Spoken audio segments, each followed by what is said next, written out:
Dear students, কালিৰ পৰা সমৰ্থ পৰ্টেলত কলেজ এপ্লাই আৰম্ভ হৈছে আৰু সকলোৱে এপ্লাই কৰিছা নিশ্চয়।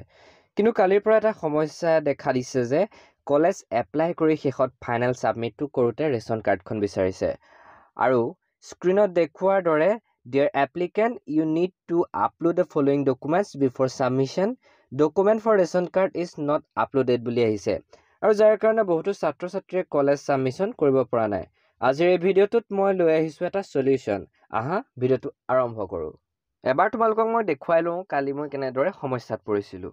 এইটো মই কালি সাবমিশন কৰিছিলোঁ কিন্তু সাবমিট নহ'লে। তাৰ কাৰণে এবাৰ দেখুৱাই দিছোঁ। সাবমিট এপ্লিকেশ্যনত ক্লিক কৰাৰ পাছত প্ৰচিডত ক্লিক কৰিছোঁ।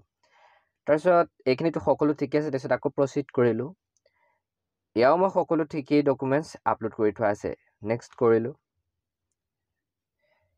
এইখিনিও কৰাৰ পাছত আকৌ নেক্সট কৰিলোঁ। এইখিনিও মোৰ সকলো ঠিকে আছে। ইয়াৰ সকলো মই ডকুমেণ্টছখিনি ফিল আপ কৰিলোঁ। ইয়াও ঠিকে আছিলে। ছেভ এণ্ড নেক্সট কৰিছোঁ।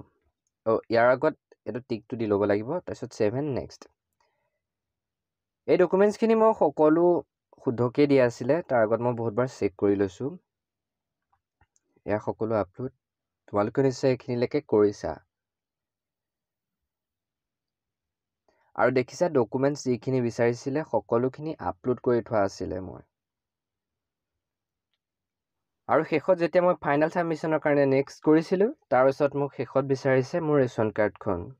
আৰু যাৰ কাৰণে মই কালি কলেজৰ কাৰণে এপ্লাই কৰিব নোৱাৰিলোঁ। তোমালোকৰ নিশ্চয় সমস্যাটো এইটোৱেই। আৰু মই এই ভিডিঅ'টোত আজি সেইটো সমস্যাৰে সমাধান দিবলৈ গৈ আছোঁ।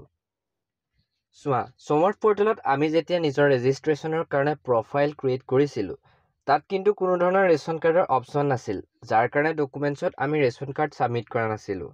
কিন্তু কালি গধূলিৰ পৰা এই ৰেচন কাৰ্ড অপশ্যনটো আহি গৈছে, যাৰ কাৰণে আমাৰ এডমিশ্যন প্ৰচেছটো ছাকচেছ হোৱা নাই। আনকি ৱেবছাইটটোতো ৰেচন কাৰ্ডৰ ডকুমেণ্টছ বিচাৰিছে, কিন্তু আপলোড কৰিবলৈ কোনো ধৰণৰ অপশ্যন নাই। এতিয়া প্ৰফাইলখন লক হৈ গ'ল আৰু এডিট অপশ্যনো নাই, গতিকে ইয়াৰ কোনো বেলেগ ধৰণৰ সমাধান নাই। কিন্তু মই এটা সমাধান দিওঁ যে তোমালোকে নতুনকৈ এটা একাউণ্ট ক্ৰিয়েট কৰা, য'ত আগৰ ইমেইল আৰু ফোন নাম্বাৰ নিদি নতুনকৈ এটা ইমেইল আৰু ফোন নাম্বাৰ দি একাউণ্টটো ক্ৰিয়েট কৰা আৰু তাত কলেজৰ কাৰণে এপ্লাই কৰা। কিন্তু এটা কথা লক্ষ্য কৰিবা যে তোমালোকৰ যদিহে ৰেচন কাৰ্ড আছে তেতিয়াহে কিন্তু ইনকামটো 2 লাখ মান ৰাখিবা। যদি ৰেচন কাৰ্ড নাই তোমালোকে আপ টু 5 লাখ কৰিব লাগিব। গতিকে আজিৰ ভিডিঅ'ত সমাধান এইটো আছিলে। তোমালোকে এবাৰ ট্ৰাই কৰি চোৱা।